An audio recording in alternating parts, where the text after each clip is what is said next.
welcome to the Sleep is a Skill podcast. We are very excited to be here recording live from Biohacking Congress in Miami. Lots of great speakers and vendors, and they do have a big Biohacking Congress coming up in Vegas in March. So stay tuned. Even if you can't make it on location, you can get virtual options. So, but without further ado, Victor, so grateful for you taking the time out of this event to speak with us about sleep and how it relates to your company, Litewater. Thank you. Appreciate that. Yes, thank you.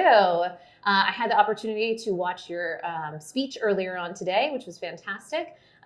So we're going to actually discuss how deuterium depleted water can play a role in some of our goals with sleep optimization. So for anyone that's unfamiliar with anything I just said there, hoping you can help us kind of break it down, the ABCs of deuterium depleted water. Yeah, I'm hoping I can too. Okay. It's a big topic, I know. Yeah. But when you want me to start with what deuterium is? Like, yeah, if you could. Yeah, because I think for a lot of people, with sleep optimization, we might be discussing nutrition, we might be discussing exercise, some of your habits, all of these components to improve our sleep, but water might be, for many people, the kind of forgotten component. Of course. And they might not even know of deuterium and what that is. They probably don't. Yes. Most people haven't heard of it Sure. yet, but they will, and they are. Deuterium is a contaminant. It's a natural contaminant. It's found in all water and food in small amounts that accumulate in our bodies and wreak havoc on our mitochondria. Yes. That's the short. That's the elevator pitch. But how it relates to sleep is when you lower deuterium, you increase metabolism and you optimize your functioning, your health. I postulate, my theory, supported by some evidence, is that when humans evolved, we actually evolved to manage a lower level of deuterium, and now our deuterium level is higher. So just get back down at 20%, down to, from most people are at a level, if you test your saliva, you can probably 150 ppm is the average. Some people are lower because of where they live is lower, but that's the average. Okay, 99% of humans exist in that range, and this is higher than it should be. So we suffer. So now we're aging faster. Yeah. We get sicker faster, and we lose energy faster because it's really just about energy. Right? It's an energy game. Age is just an energy game. So life is just an energy game. If you have it, you can do anything. If you don't, the soul is willing, but the body is weak. Yes, and certainly sleep is an energetic process. So to have sleep is an energetic restoration process, and the brain is quite active during rest, during certain periods that we might not consider. So we do need that energy capabilities. So I'm curious, how does that all connect on sleep, and why would this be an important part of our stack to improve sleep? What's interesting is there's tons of studies on deuterium depletion, what it does, and I never found anything on sleep. Yeah. There's not many studies on sleep, period. Good ones. And or helpful ones for somebody that's trying to get some benefit for themselves. Sure. And not just data, right? Yeah. So, but what I noticed, we've been in this business for over 2 years since we've been selling deuterium depleted water in the United States, and I noticed people's testimonials are like, my sleep's improved, I sleep deeper. Some person, what inspired me to get this Aura ring is a customer called me and said, does this improve your sleep? I go, I don't know. I mean, he goes because since I've been deuterium depleted, my deep sleep is more than it's been the whole time I've been wearing this for the last year. And I started going, well, there is some correlative data to this because you become better at stress management as you deplete your. It's energy, right? The more energy you have, the more calmer you can be, because you have that reserve, right? And that's often a big one for many people that we're working with. Often they might even just be focusing, or one of the things they're focusing on is their heart rate variability from their nocturnal readouts. And so any capabilities to improve that metric in alignment with their ability to tap into that parasympathetic response can be really important for them. So absolutely. Yeah. Absolutely. Great call out. Yeah. So I think there's no studies on it yet, but I think when we do them, I think it'll show that deep sleep is improved. And that's the one that I'm focusing on. Mm. I deep sleep, there's something so profound with it, because you go into a phase conjugate state where you repair in a way that you don't repair any other way. Mm-hmm. There's no, and you produce growth hormone. Yeah. And so this is important. So the more of it you have, it's great, because most people sleep, 7-8 hours a day, and they get maybe 20 minutes, 30 minutes of deep sleep. So it's like, how do you increase that? How do you go from that light sleep, which is kind of restorative, to that super restorative deep sleep? Sure. Versus the REM, where you're really just processing, activity, and REM sleep is, dreaming part. That's a whole other subject. Yes. But the deep sleep is where you recover. It's where everything just goes, and you recover because if you what I've noticed is that this is when your heart rate drops, right? Mm-hmm. You just relax. Yeah. It's relaxation, right? So and that means you're like managing stress well, because you're just relaxing. Yes. And then the HRV increases, and so you're just more expansive. It's like a meditator that's able to just elegantly sit there and release all the bonds and all the thoughts in their mind. And it's actually, when you go into deep sleep, you're going into that meditation for that little period of time. Even though you might not be conscious, you're getting the benefit. Okay. So on this topic, so for people that maybe are in this conversation, they know about deuterium depleted water, but then they say, okay, but how in the world do I get a hold of this? Is it a pricey topic? What does it look like day to day? Can you just have a little bit of it? Is that a benefit? Or does it need to be exclusively your water source? Are there ways we can make our own, the whole world of it? What does that look like? Well, first of all, it's important to understand that the water is just a tool for you to lower your deuterium depletion level, to your deuterium levels. Okay? It's a tool, it's a catalyst to lower your deuterium levels. So, and as long as you keep drinking it, you'll keep them low. But everything keeps bringing them back up. All our food, anything else. So it's a kind of a balancing act. And the original studies in Russia showed that even drinking deuterium depleted water for a week had a benefit of 4 weeks. So there is lingering benefit even if you stop, but primarily the protocol is, what we sell is we make like essentially a concentrate, because we remove 94 to 97% of the deuterium in the water. It's a very expensive process. Yes. So it makes that bottle of water expensive, but you don't have to drink it straight. In fact, if you drink it straight, it's the same benefit as if you dilute it, because the goal is to just get down by 20% of your deuterium and stay there, maintain there. So you can dilute it. You can dilute it with regular water, outside or inside your body. Okay. Just imagine, we're a big bucket of water, and whatever you add into it, at the end of the day, you got to see if you had less deuterium than yesterday, and then your body will purge some of it. It will reduce some of it through the mechanism of hydrogen exchange. So people buy if you buy a liter or 2 liters of water, it's expensive. It's like $40 for 2 liters of water. Sure. Well, you can dilute that to 4 times, and you get 122 ppm water for about $4. So it's affordable if you it's affordable if you plan it right. Okay. And do the protocol and dilute the water to get the you as long as you know what your goal is. Yeah. And most people's goal is that because they feel it when they get down to 120. You're in a different world physiologically. You just have more energy. You have more ATP energy, and you have less stress on the mitochondria, and you have less potential for errors and DNA replication, things like that. So it's just an optimization.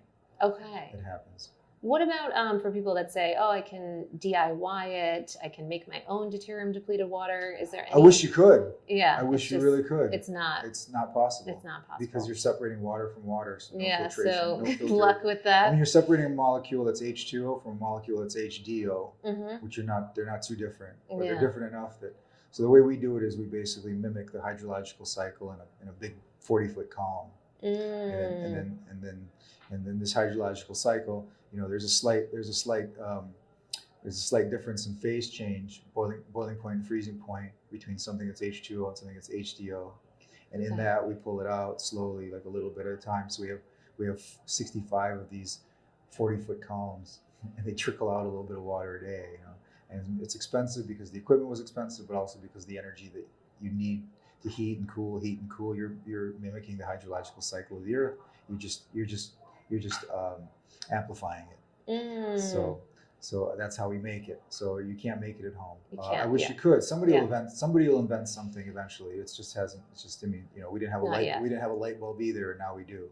Right. So it will come. But I tried. I remember I was interested in this from 2004, and I read that you can remove deuterium through different freeze-thaw cycles because the water freezes at 32 degrees Fahrenheit, and if it's deuterium, if it has deuterium in it, if it's HDO, it'll freeze it like half a degree or a degree higher. If it's D2O, it'll be a degree, but let's say half a degree with HDO. So I'm like, okay, so since that freezes first, I'm going to freeze that little ice layer. I'm going to pull it off. Then I'm going to put it back in the freezer. I'm going to wait for that another little ice layer to form. I'm going to take that off. I'm going to do it again. If you do it 15 times, you'll get 1 ppm. Okay, so it's just sort of diminishing return on your. It's just, you're better. You know what? You're better off taking a road trip to some place where the water has less deuterium, like Boulder, Colorado, or Wyoming. Well, that brings me to my other question then. So of course you've created Litewater. So hopefully we're beginning to stock ourselves with this type of water, and so this becomes our main source.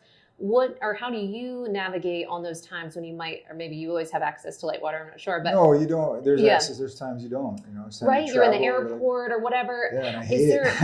Is there any way to navigate? I mean, I've got some unknown source of water right now. I fast a lot, so I'm into that, and I'm into like ketogenic or keto adapted diet mostly, and I'm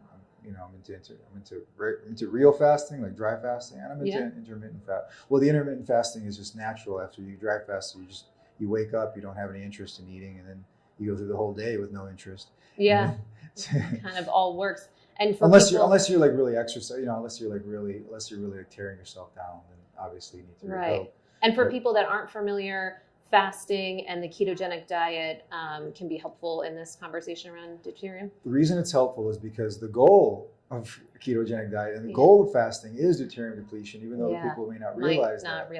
Because when you burn 2.4 pounds of fat in your body, you produce 1 liter of metabolic water. The metabolic water inside our cells is already 60 to 70% deuterium depleted. So that's a little clue that the body wants deuterium depleted water, because the water inside our cells that our body makes is 60 to 70% depleted from the bulk water that we drink.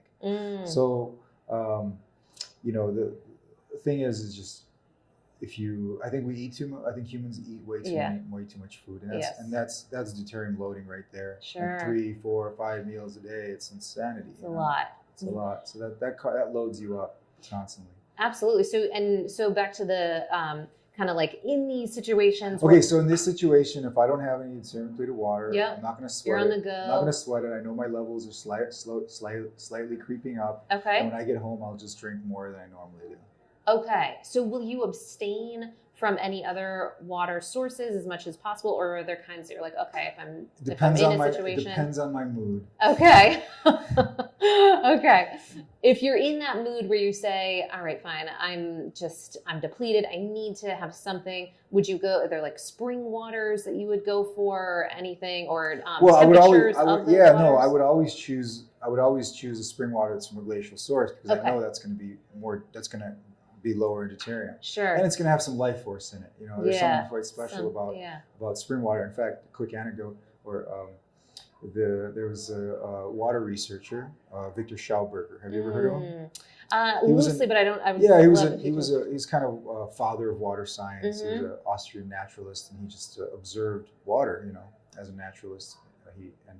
And from that, they actually say he built a flying saucer using the principles of water vortexes. Anyway, he conducted a very interesting experiment one time, and he took a liter of water, of tap water, regular municipal water. Yeah. I think this was in the 40s, and then he had the same liter of spring water, and he stood on a scale, to weigh himself. Well, when you drink the tap water, a liter is a kilo.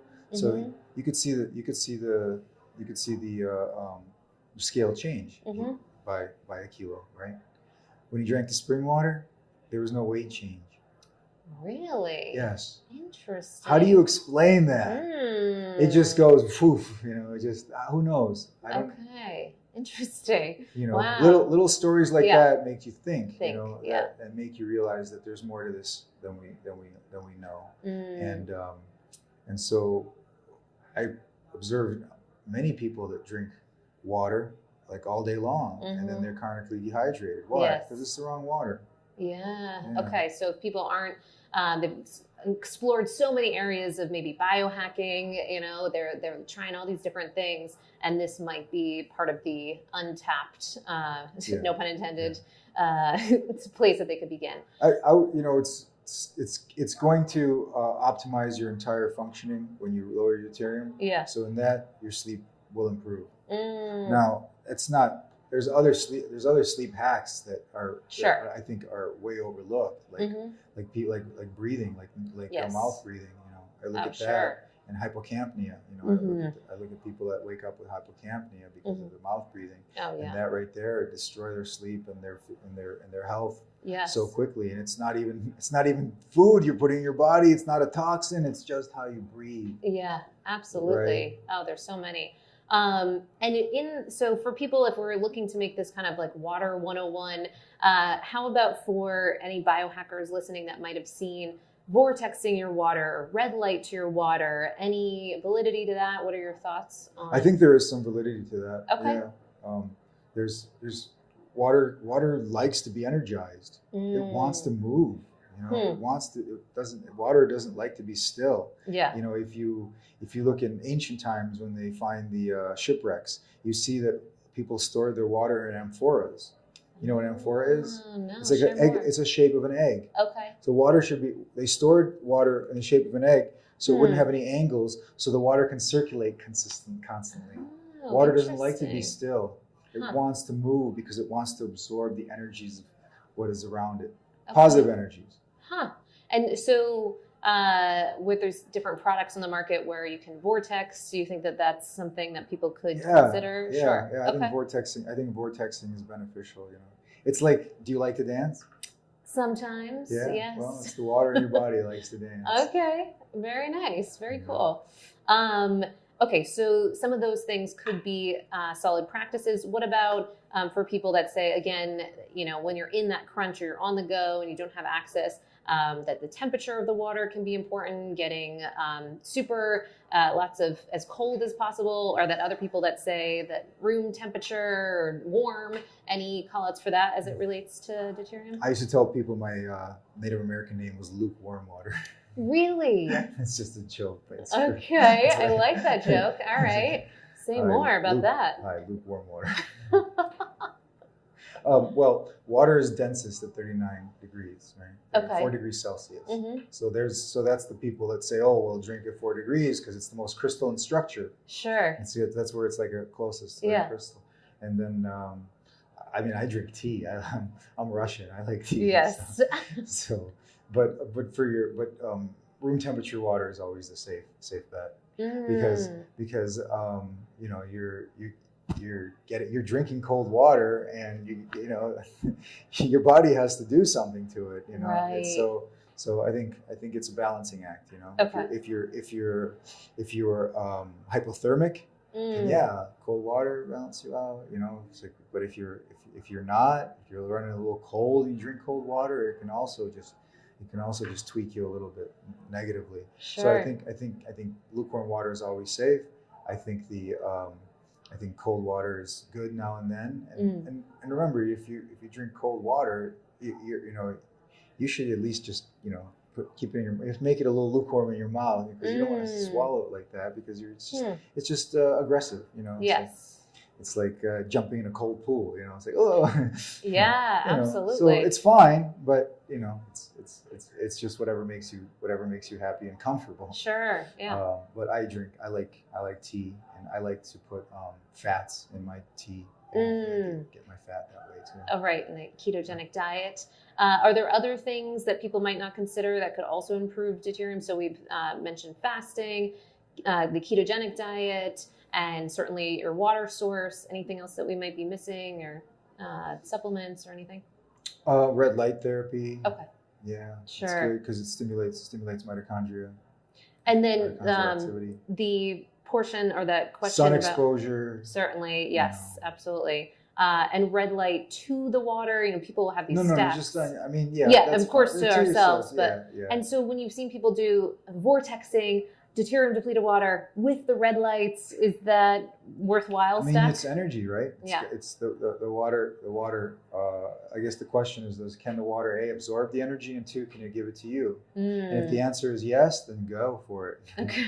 Okay, got it. Interesting. And then as far as this focus on sleep, now certainly to prepare ourselves for sleep, often we want to make sure that we're properly hydrated with a nice buffer time so that we're not disrupting our sleep-wake cycle and having to get up, go to the bathroom all the time. But if people are being cognizant of, okay, even from a financial standpoint, they're starting to bring in light water. Maybe they're not having for every single time they're drinking water, but they're starting to bring it in. Do you see benefits to having that certainly before sleep, or is it kind of an equalizing act throughout the course of the day?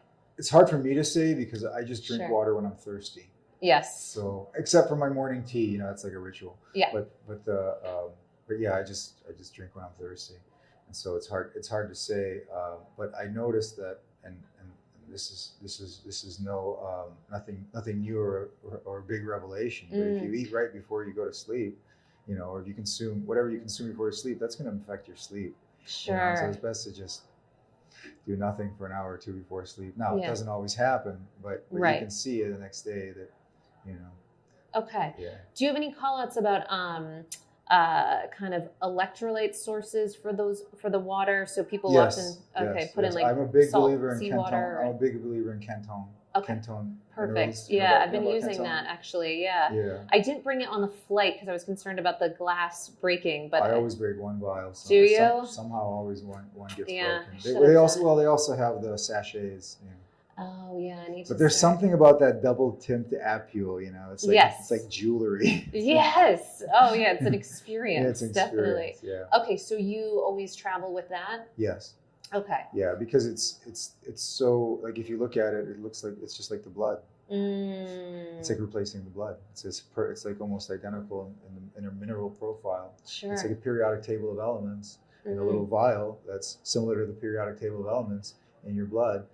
René Kenton, he said, to quote him, he said, in order for life that started in the ocean, in order for that life to survive on land, it had to bring the ocean with it. And that ocean is our blood. And so this Kenton marine mineral matrix, this is the closest thing to our blood. In fact, you could transfuse yourself with it and survive. It saved a lot of people in 2 world wars. But what's extra special about the Kenton is that it's an organic complex of the periodic table. It's not elements, it's minerals. Because it's digested through a vortex phytoplankton bloom. Yeah, sure. Really profound. And then they go, So then, which is great because we often suggest for people to do that, certainly both when they first wake up after, the process of sleep can be quite dehydrating. So when we're first waking up, to replenish with that. And then often, if possible, before bed with enough that buffer time, to your point. And there have been concern about purity for, lead contamination for things like trace minerals and what have you, where we don't have to worry about that as much with the seawater sourcing.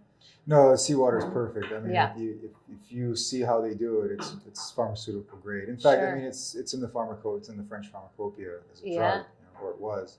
Sure. But yeah, no, they have all the certifications. They do all the testing. It's safe, That's great. It's safe. And what would your protocol be for the average person for how often should they take that throughout the course of the day? Does that often get added into their water, or just once or twice? You could add it to your water, or you could not do it separately. Like our water, we don't re-add minerals to it. Our water is lab grade. It's 2 megaohms of resistance. But our water, it's a little odd, and I can't explain it myself because our water is technically distilled and deuterium depleted because we have to clean it of everything even before we take deuterium out. So we have to homogenize all the water to be just water and HDO.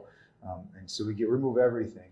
And we keep that throughout throughout bottling. We don't add any minerals, so we have pure water. Like you can't even test the pH of it because there's nothing in it to test. There's no mineral in it. There's nothing in there. No ions in there that will give you a reading. So we'll say, oh, this tested 8, this tested 4. I'm like, you can't test it. It's just going to go. There's no way to test the pH of this. It's 7. Okay, and so and what I can't explain is it tastes good because distilled water does not. Yes, definitely. And this one does. Maybe it's because it has less deuterium. I don't know, but it's cool. Okay, so definitely explore for yourself. So explore for yourself. You can re-add the minerals. You can just the minerals are the taste, and that's why I like different spring waters because it's the taste. Sure.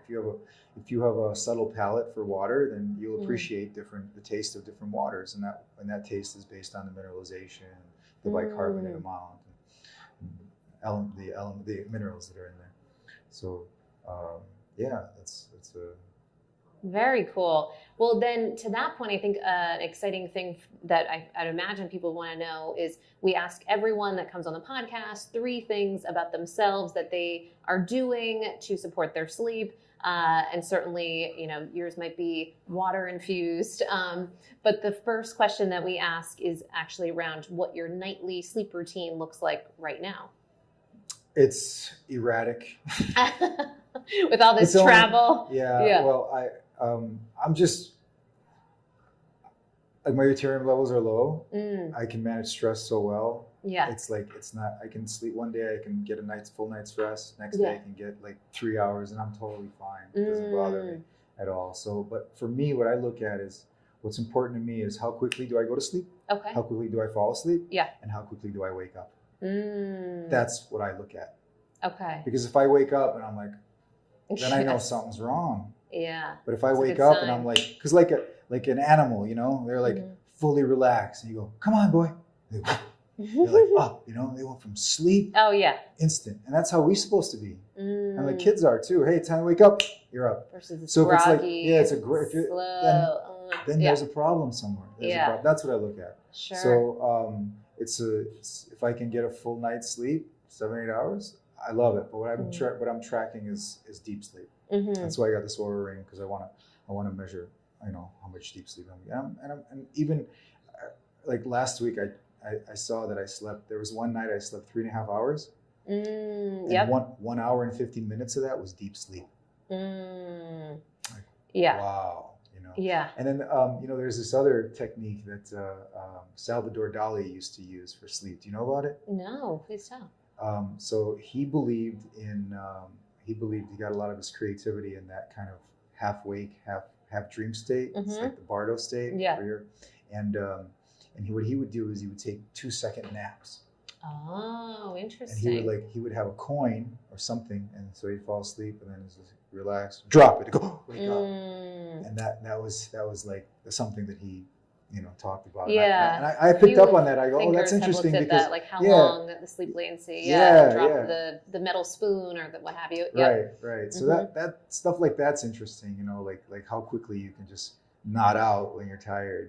Yeah, it's such a tricky topic because sometimes if we're falling asleep too quickly, that can be a sign of sleep deprivation. But then if it's taking too long, then that can be something else entirely. Right, like going to sleep super tired and sleepy. Right. Yes. You're just.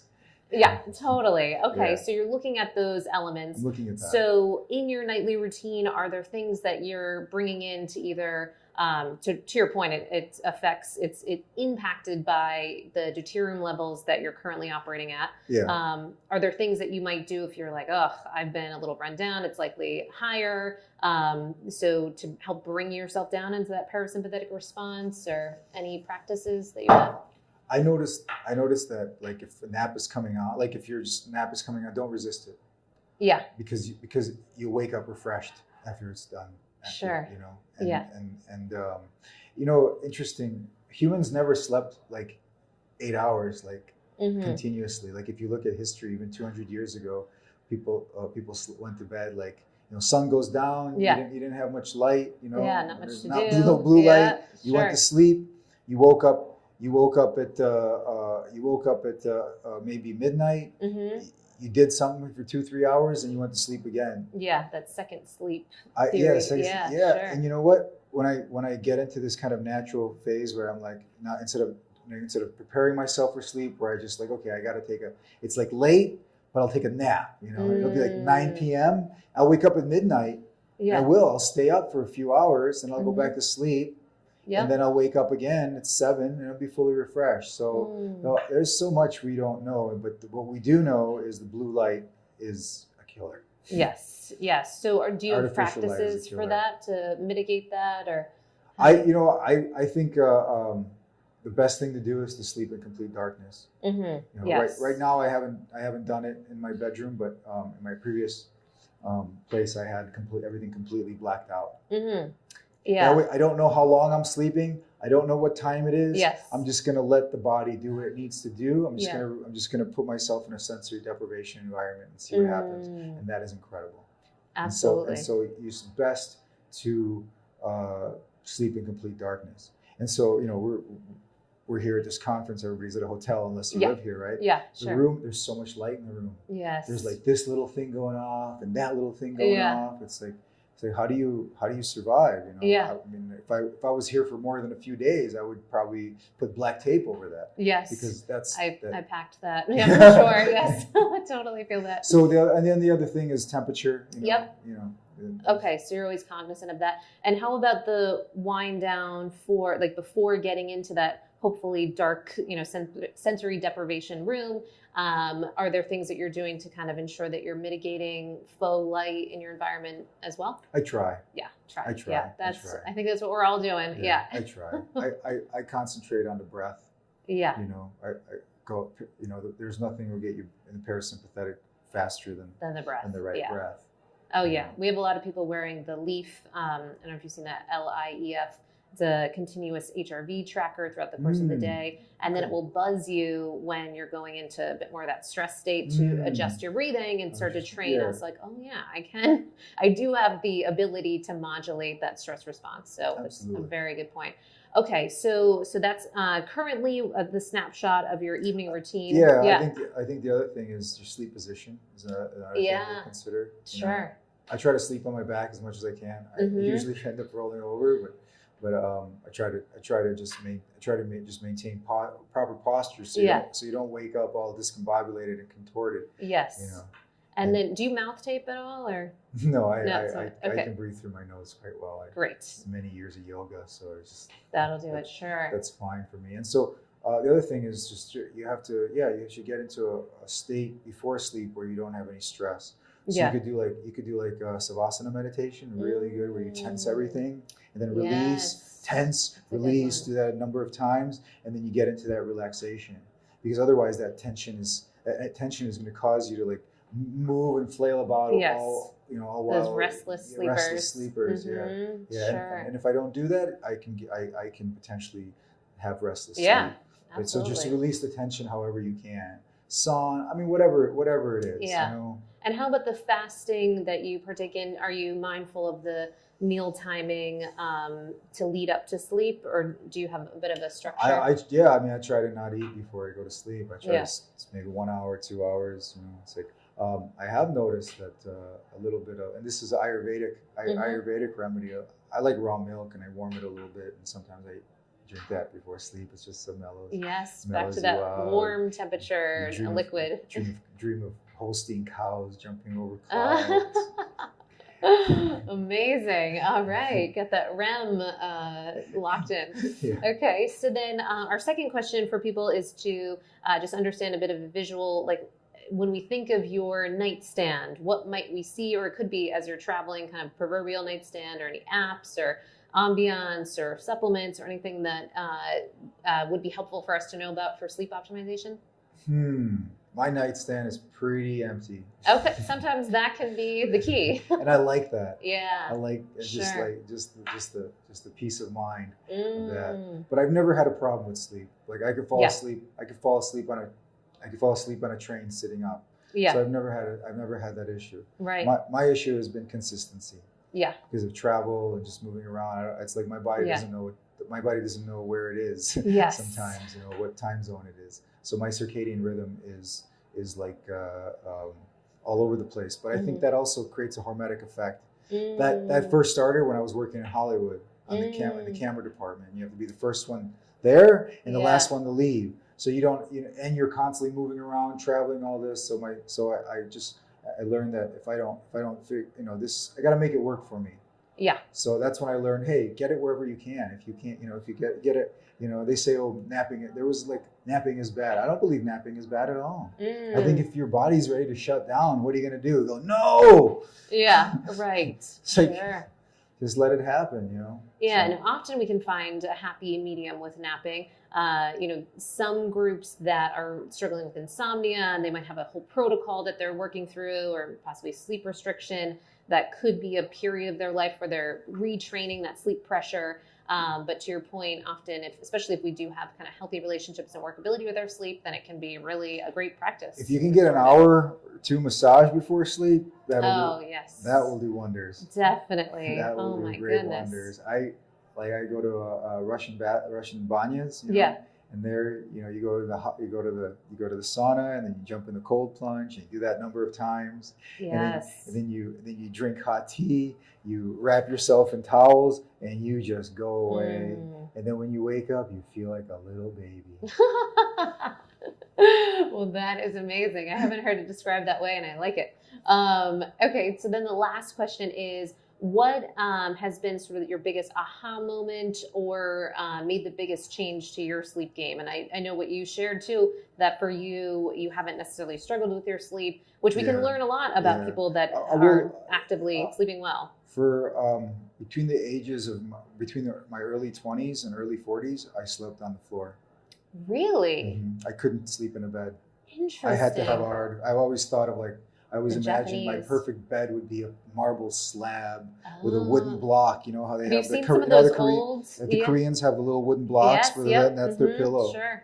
So I couldn't sleep in a bed, and then because what the floor does is it forces you to relax. You have to let go. You have to release. Yes. Interesting. You can't hold it.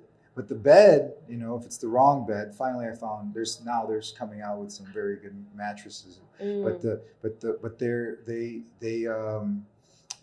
something soft, you stay soft. But if you got something hard, if it's soft, you stay tense. I see. But if you're on the hard surface, you can release. You have to. Yeah, interesting. It's just more comfortable that way. So I just slept on the floor for a long time. And I slept on a floor without a pillow. Really? I finally got those little... the little, kind of nesting option. Yeah. Okay, so then how'd you start to shift from the floor to now you have a more traditional setup for your bed? Well, it's great for a single life. But no girlfriend will ever sleep on the floor with you.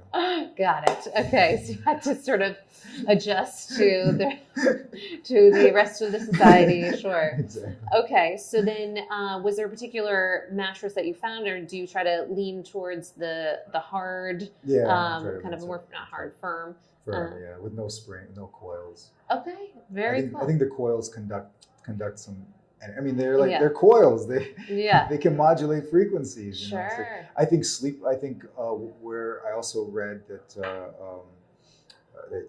where your head should be pointed. It should either be pointed east or north, magnetic north. So you're in alignment. Okay. East, because that's where the sun comes up, and you're like, I'm ready. I'm waiting for that thing to go, and I'm going to go. Or north for that magnetic alignment. Okay. So I learned that early on in life, and I've always tried to arrange my bed that way, either north or east. And nice. I don't know. I still don't know which one's better. So. Okay, so playing with that, got it.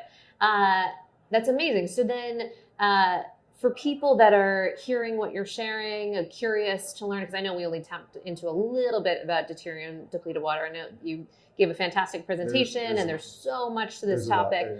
So if people want to learn more about you, about Litewater, etc., where can they go? What can they do? They can go to Drink Litewater, LITEWATER.com. They can go to deuteriumtest.com and go to testing. They can go to deuteriumdepletion.org, where all the studies are located. Probably more than 60 of them on that website now. They can go to Deuterium Depletion Summit. We already had one last year. We'll have another one next year with the world's top scientists in deuteronomics. And our Instagram. Yeah. And I'm pretty easy to contact through those channels if you want to get a hold of me. And real quick about the testing, what exactly does that look like? If anyone's saying like, well, where am I at? And if I start bringing this in, can I test again? How do they do that? Right. So you can test before and after if you want a baseline. Sure. Before, you can pretty much guess where you're at before if you want to save yourself some money and not get that baseline, because you're going to be about what the water is you're drinking is wherever you live. And but if you're really like, if you're really like a biohacker, you might want to know the baseline before and after. And then I would test after 3 months. And it's just a little kit that you collect saliva with and just send it in. 10 days or so will give you your result. Okay, so we could go to that site, order the test, and then it comes to us, we do the saliva, we send it back, and then we get the kind of readout. Sure. Yeah. Okay, very cool. That could be a great place for people to see that measurable difference. Right. Which I think can be empowering. I mean, you're spending the money, you're doing the work, even though the work is just drinking water. Yeah. But you want to make sure it is working. So right. You want to be validated that you're in that you've achieved that optimal deuterium depletion level, which is in the 120 range. Okay. Now, it gets better if you go below that, but the 90%, the bulk of the benefit is in that first 30 ppm of depletion. Have you ever seen people with surprising levels, like surprisingly high, surprisingly low? Any insights you've seen? Yes. So I've noticed that if you are exactly the water that you drink, then it's just what it is. You're maybe healthy, maybe not. But I noticed that some people, they test lower than the water they drink, which means their metabolic health is primo. It's just excellent, because they're able to deplete. Even in the face of their deuterium depletion mechanisms are working really well. Yeah. In their mitochondria. So now if it's the opposite, and your deuterium levels are higher, like if you're testing, like if you're drinking 150 and you're testing at now nobody ever tests above 157. I don't think. Maybe there's somebody 160. I'd be very scared for them. Oh. But so if you test above what it is, then you have a problem. You're not managing it. And that's usually it's usually because you're just consume way too much carbs and they're loaded with deuterium. Okay. So you're just loading yourself up. So saliva is a pretty good indicator of what's happening inside the body. But you can go deeper and test other fluids and try to build like a correlation. But you don't need to go that exact. Right. You just need to know, get the ballpark. I'm there because I feel like I'm there. And you just want to validate that. And then just maintain that. Yeah. And the longer you do it, the better it gets, because a little bit of energy for a long time is better than a little bit of energy for a short time. Yes, that consistency thing. Consistency. Well, so enlightening. Thank you so much for taking the time to share this. I know. Thank you. Yeah, absolutely. And I know you're working on optimizing for your sleep and taking a look at some of the effects of the fact that you're so attuned to this deuterium depletion process and what you're bringing into your body. So be very curious. Keep us posted on what you're discovering with the Oura Ring and beyond. But really appreciate, again, taking the time. Thank you. Awesome. Thank you.